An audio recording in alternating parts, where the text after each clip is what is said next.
Hola compañeros de viaje, bienvenidos a este nuevo episodio donde a continuación voy a estar hablando acerca de que somos ángeles y la preexistencia, es decir, la encarnación de los hijos de Dios. Tal vez este tema te choque un poco al principio, como los demás anteriores. Sin embargo, a medida que avances le encontrarás mucho sentido a la situación encontrada en la Biblia sobre nuestra naturaleza angelical. Y este documento es muy importante porque corren tiempos donde los políticos te están haciendo sentir un esclavo, un animal ascendido. Sin embargo, eres mucho más. Somos dioses, dice la Biblia, pero no en el sentido de que seamos una deidad aquí en la tierra, sino en el sentido del potencial que guardamos dentro. Durante siglos la humanidad se ha realizado estas preguntas. ¿Por qué nací como individuo? ¿Quién soy? ¿Por qué estoy aquí en la tierra? ¿De dónde vengo? ¿O posiblemente existía en una vida anterior? ¿Hacia dónde vamos si es que estoy en alguna parte? Honestamente, me puse a buscar e indagar en la Biblia y encontré todas las respuestas que necesitaba. Así que ponte cómodo y bienvenido. No estás aquí por lo que tú piensas, y esto es mucho más grave de lo que tú creías. Entonces, ¿qué pasó antes del principio y cómo fue que llegamos a este manicomio? Salmos 82:6. Vosotros sois dioses, y todos sois hijos del Altísimo. Sin embargo, como hombres moriréis. Ok.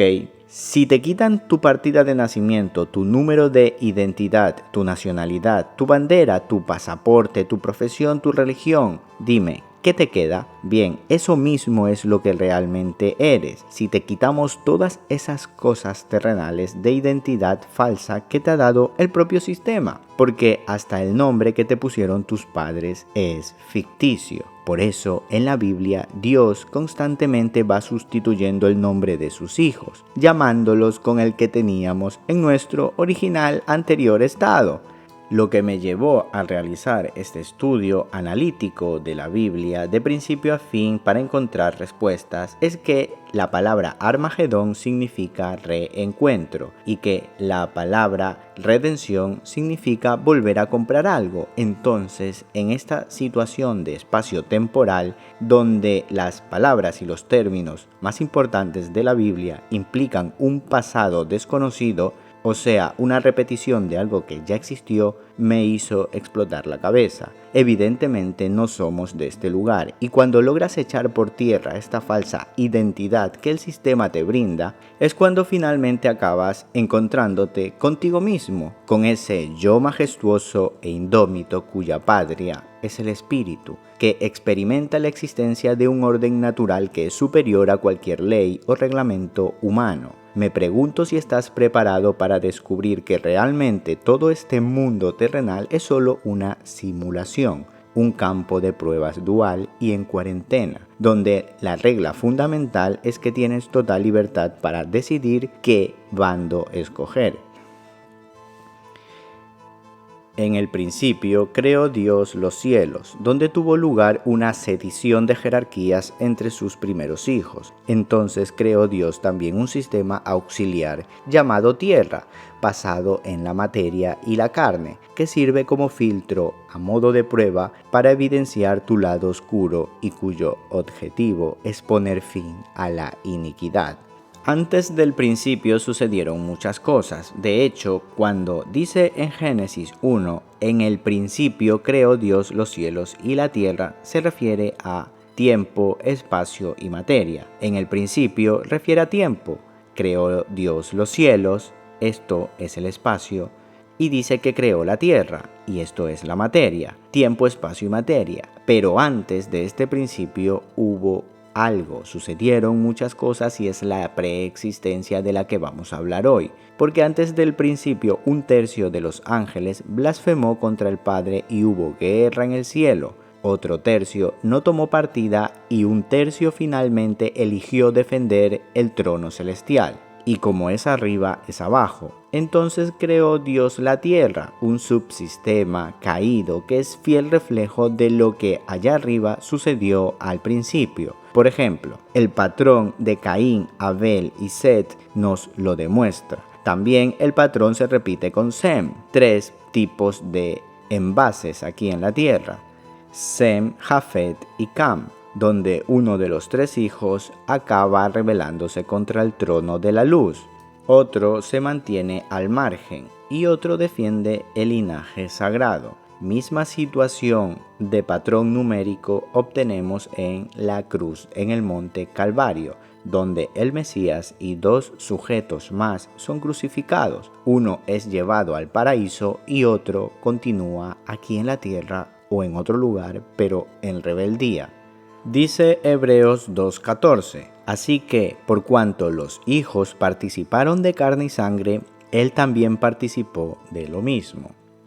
Este pasaje describe a la perfección cómo el Dios Padre tomó forma de hombre y encarnó aquí en la tierra para manifestar su poder absoluto. También Filipenses 2, 6 al 8 dice, el cual siendo en forma de Dios no estimó el ser igual a Dios como cosa a que aferrarse, sino que se despojó a sí mismo, tomando forma de siervo, hecho semejante a los hombres, y estando en la condición de hombre, se humilló a sí mismo, haciéndose obediente hasta la muerte y muerte de cruz. Es decir, que estamos viviendo un proceso de encarnación donde todos los hijos pasaremos por esta especie de simulador tridimensional, donde se podría decir que es un reciclaje de almas para poner a prueba toda nuestra concupiscencia y tomar un destino definitivo.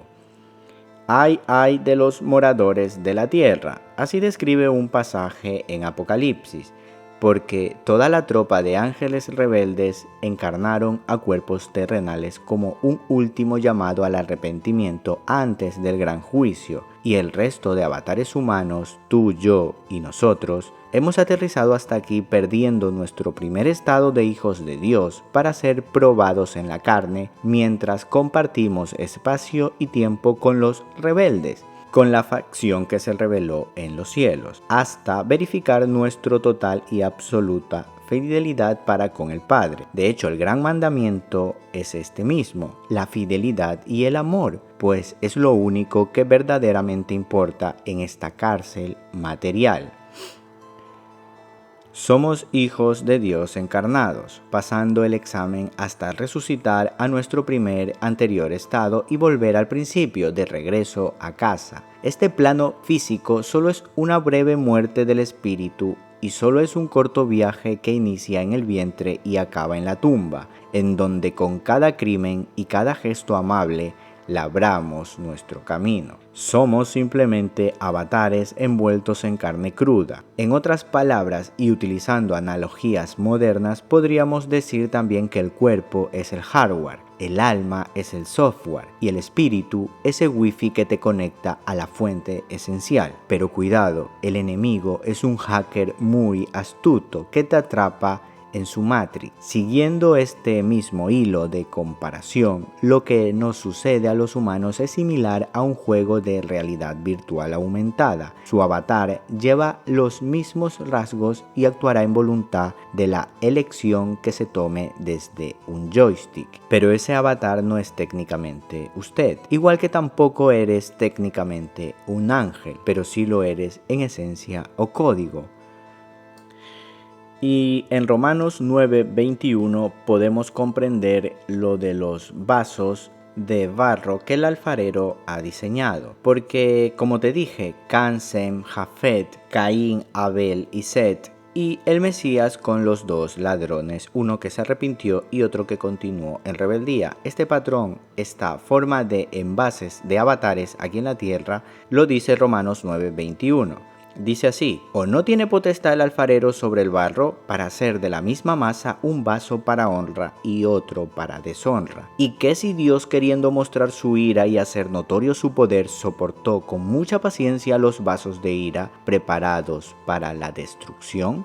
Ok, después de la rebelión en los cielos entre los hijos de Dios en nuestro primer estado, el Padre recurrió a la creación de un modelo subyacente llamado Tierra para solucionar el problema. Entonces diseñó dos cuerpos, avatares de la misma masa pero con distinta vibración. Dos simientes, dos recipientes, permitió que esto sucediera, donde colocaría uno por uno a los primeros hijos, exportándolos a un estado inferior encarnados en materia, un modo de prueba para dejar en evidencia si nosotros fuimos o no parte de aquel golpe de estado celestial anterior al principio. Esto hace mucho sentido con la simiente de la serpiente y su naturaleza pecaminosa, pues ya nacemos pecadores a pesar de ser bebés y sin matar una mosca. Dice en Salmos que en maldad he sido formado, en pecado me concibió mi madre.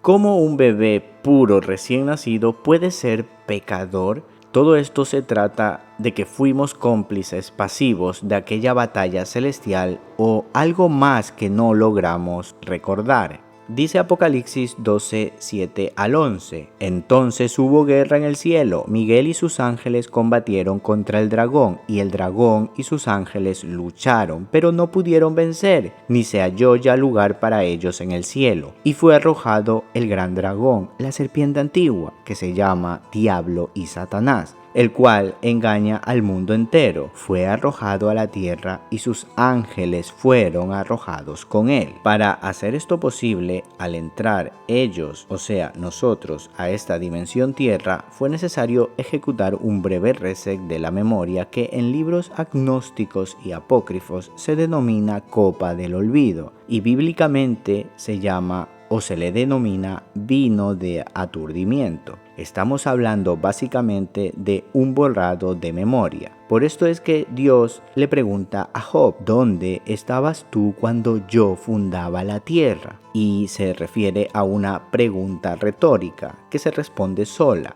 Y es por ello que en ocasiones tenemos algo llamado déjà vu o sentimos que alguna vivencia ya la habíamos soñado antes. Y no se trata de reencarnaciones, sino de una única encarnación, una sola oportunidad. Y los flashes de recuerdos son restos oníricos de tu primer estado de hijo de Dios antes de encarnar al plano de la tierra baja.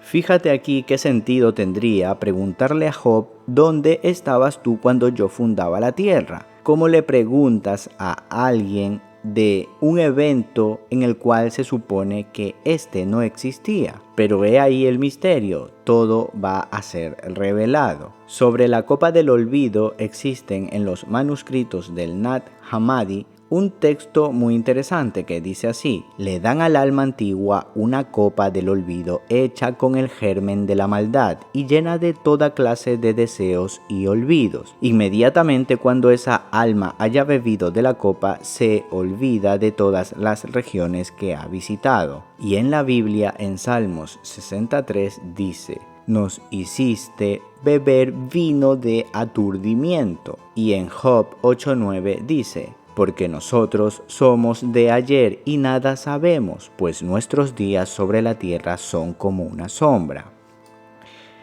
El vino de aturdimiento es la copa del olvido que se describen en muchos textos agnósticos y manuscritos apócrifos como el Nag Hammadi. Entonces, debo matizar que existen casos excepcionales como el de Elías o Juan el Bautista que tienen un designio exclusivo. De hecho, en este caso en particular hay pasajes que aluden a la reencarnación, pero no en el sentido de que cada uno de nosotros nacemos una y otra vez como enseñan algunas religiones orientales. Yo me refiero a asignaciones especiales por el Señor, que cuando Él desea puede reenviar ciertos espíritus aquí de vuelta a la tierra, con el recuerdo activo para el cumplimiento de la profecía, pero en ninguna manera encarnamos varias veces en la carne, ya que anularía toda razón de salvación a través del sacrificio, muerte y resurrección del Mesías. Si la reencarnación fuera general para todos, entonces no haría falta un plan o misión de rescate de esta generación.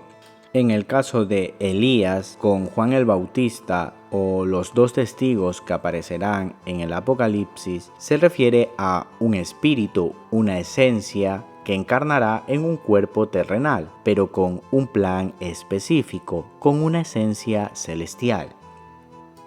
En otro relato, Dios reprende al príncipe de Tiro, ya que éste se consideraba un dios siendo hombre. Por alguna extraña razón, él tenía ese recuerdo innato en su ADN, pues algo debió fallar al momento del borrado de la memoria por la ingestión de la copa del olvido de este alto cargo de las huestes celestiales, porque él recordaba lo que fue en su estado anterior y esto causó un enaltecimiento de su arrogancia. Ezequiel 28:1. Por cuanto se enalteció tu corazón y dijiste, yo soy un Dios, en el trono de Dios estoy sentado en medio de los mares, siendo tú hombre y no Dios, y has puesto tu corazón como corazón de Dios.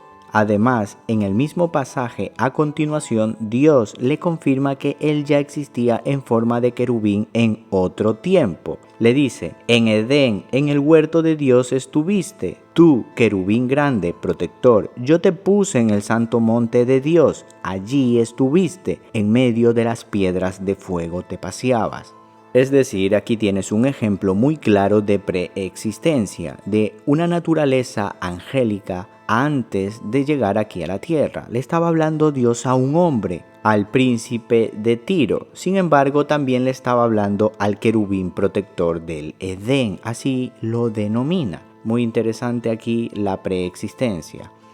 En otra situación, en el cerco a la ciudad de Jericó, a Josué se le apareció un ángel guerrero, porque este grupo de encarnados como Josué o Caleb representa el carácter de los ángeles militares que defendieron el trono al principio. Esta guerra actual entre las dos simientes no es otra cosa que una prolongación de una antigua disputa celestial. Por otro lado están los neutros, los Ofanim, que no supieron qué hacer en la rebelión. Ellos, es decir, nosotros, estamos pasando un examen donde lo único que importa es nuestra lealtad y amor. Efectivamente fuimos o somos hijos de Dios previamente escogidos y a pesar de todo, aún los escogidos serán engañados.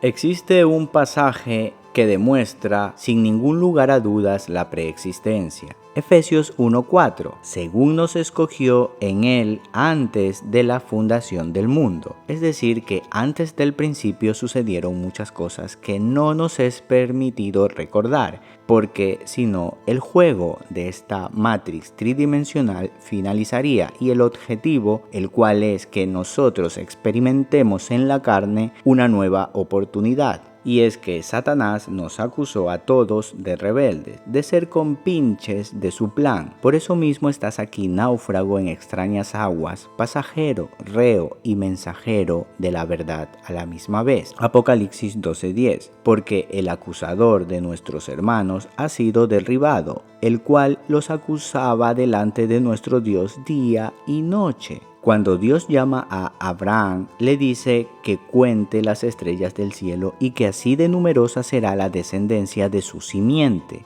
Le estaba diciendo que uno por uno la totalidad de los hijos de Dios irían encarnando de paso por este mundo subyacente, pues el lenguaje que la Biblia utiliza para codificar nuestro anterior estado de preexistencia es de hijos de Dios o estrellas o ángeles, lo cual significa lo mismo si hablamos teológicamente. Estos tres términos significan mensajero. Por eso explica el libro de Apocalipsis que Satanás, juntamente con la tercera parte de las estrellas, descendió a la tierra como último bastión antes de su gran juicio. Y este suceso no es un hecho pasado ni futuro, sino un continuo constante en el espacio-tiempo.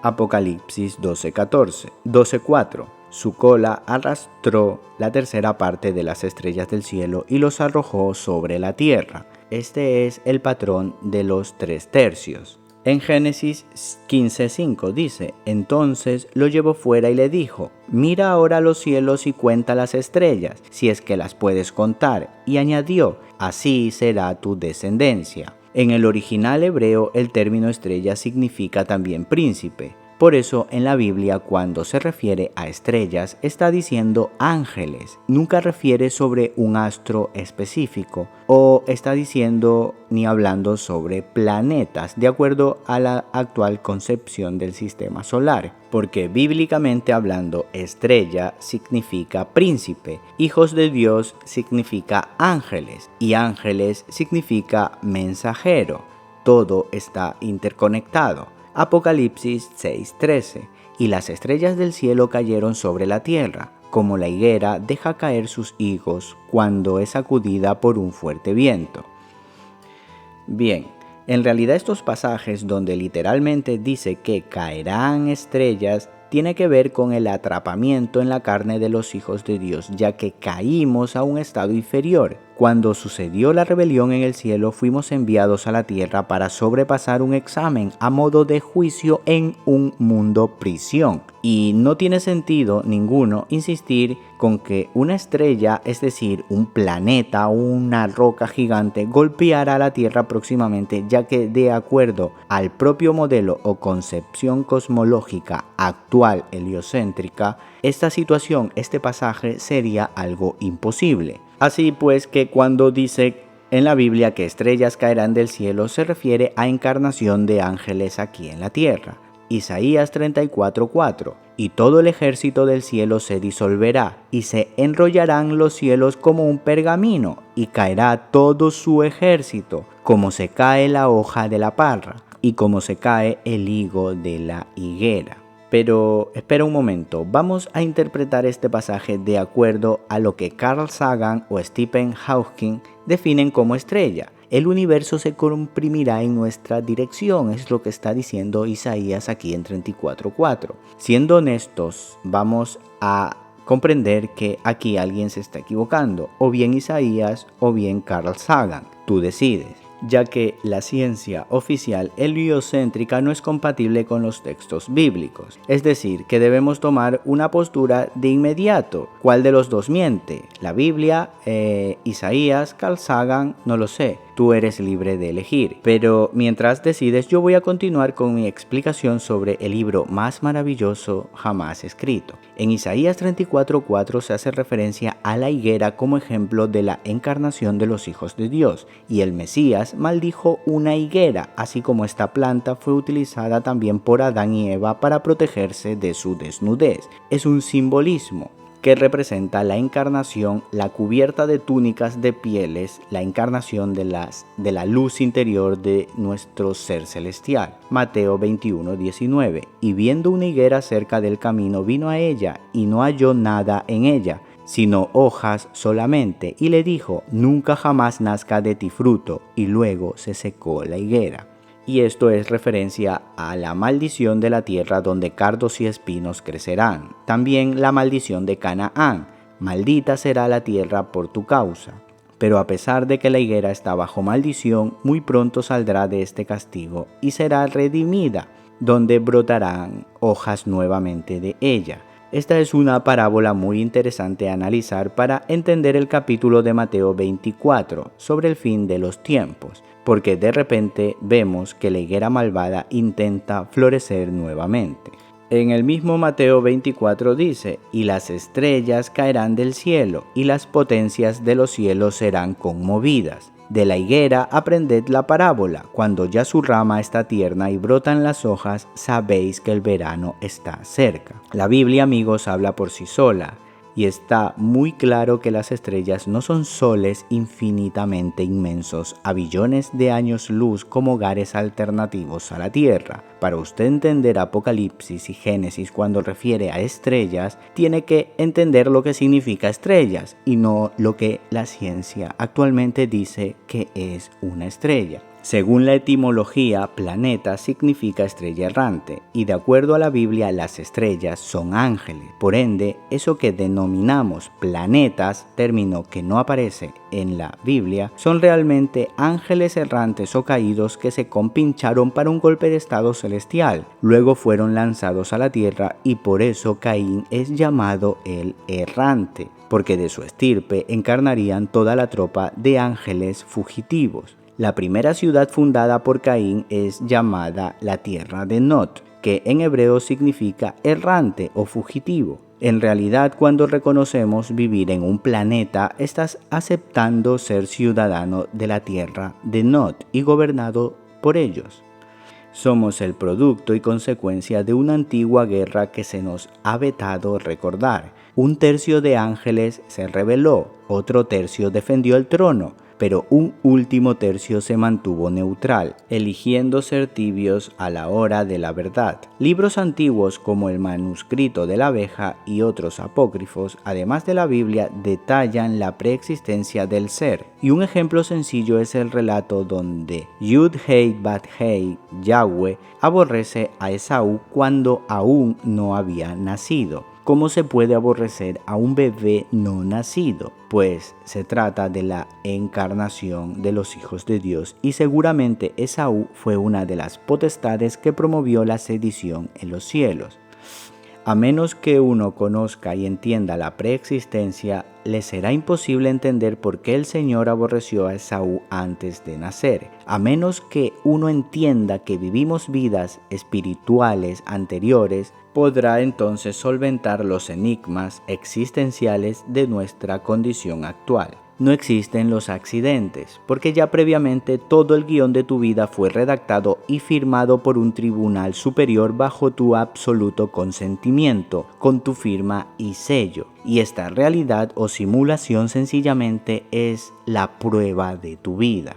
Otra historia son los vigilantes del Génesis 6, que tomaron mujeres y engendraron híbridos Nefilín. Estos eligieron abandonar su morada y no esperar su turno a encarnar, sino que pervirtieron su propia naturaleza. Ellos ya no tienen ninguna posibilidad para redención, porque pervertieron su propia naturaleza. En un libro de tradición judía, el Haggadah, se explica que este grupo de ángeles caídos y los cananeos hicieron una alianza militar, es decir, que ellos, además de participar en la rebelión celestial, se saltaron el paso de la encarnación y bajaron como dioses, otorgando mayor poder a la simiente de la serpiente. Estos ángeles de Génesis 6 fueron encerrados en una prisión entre la tierra y el cielo, denominada el abismo, una cárcel que muy a nuestro pesar no será suficiente para detenerles en su nuevo intento por volver. Gota a gota están regresando para hacer señales y prodigios, engañando aún a los escogidos. Por ejemplo, el CERN es la llave que diariamente trabaja para abrir una brecha entre ambos mundos, con todos liberados, y su tecnología se alistan para la guerra en el Valle de Megido, tratando de evitar la condena final del Lago de Fuegos. De hecho, Megido en hebreo significa reencuentro, y es que esa batalla es una reedición de una batalla que ya sucedió, pero que no podemos recordar. Las estrellas señaladas en la Biblia que caen a la tierra no tienen que ver con astros, sino con otra cosa muy distinta, que es un simbolismo profundo sobre quiénes somos. En el libro de la abeja, escrito en el siglo X por un obispo sirio llamado Shelemón de la Iglesia de Oriente Nestoriana, dice así: cuando los santos ángeles fueron creados en la tarde del primer día, no entendían su creación, pensaban dentro de ellos mismos que eran seres autoexistentes y no creados. En la mañana del primer día, Dios dijo con voz dominante: «Sea la luz», y de inmediato la luz fue creada. Cuando los ángeles vieron la creación del que es luz, ellos sabían con certeza que quien había hecho la luz los había creado. Y ellos gritaron a gran voz y lo alabaron y se maravillaron de su creación de la luz. Y como dice en Job: cuando creé la estrella de la mañana, mis ángeles me elogiaron. Este texto proporciona la idea que los ancianos de la iglesia tenían respecto al Génesis y lo que sucedió en la rebelión de los cielos, pues hubo un grupo de ángeles, seres celestiales, que no aceptaron la autoridad de la luz de el Mesías, sino que se consideraban autoexistentes y convocaron una guerra, arrastrando a un tercio de las estrellas, convenciéndolas para que tomen partida a favor del golpe de estado celestial. Luego otro tercio fue neutral y otro tercio defendió el trono. Al instante fue necesario un restablecimiento de todos los principados, dominios y potestades, de modo que se indujo a un sueño profundo al tercio neutral, dándoles de beber la copa del olvido hasta resetear sus memorias y parirlos en la tierra nuevamente para evidenciar su valía e identidad, si tales fueron rebeldes o tales fueron genuinos hijos de Dios. Sin embargo, hubo un grupo de ángeles que no vio con agrado la existencia de una luz superior. Así fue que Lucifer convenció a una tercera parte de cada orden de ángeles para unirse a esta rebelión: un tercio de los serafines, un tercio de los querubines y un tercio de los ofanín, y se convirtieron en enemigos del trono, quienes no ofrecieron gloria a el Mesías, sino que se consideraron de un estatus más elevado que el unigénito.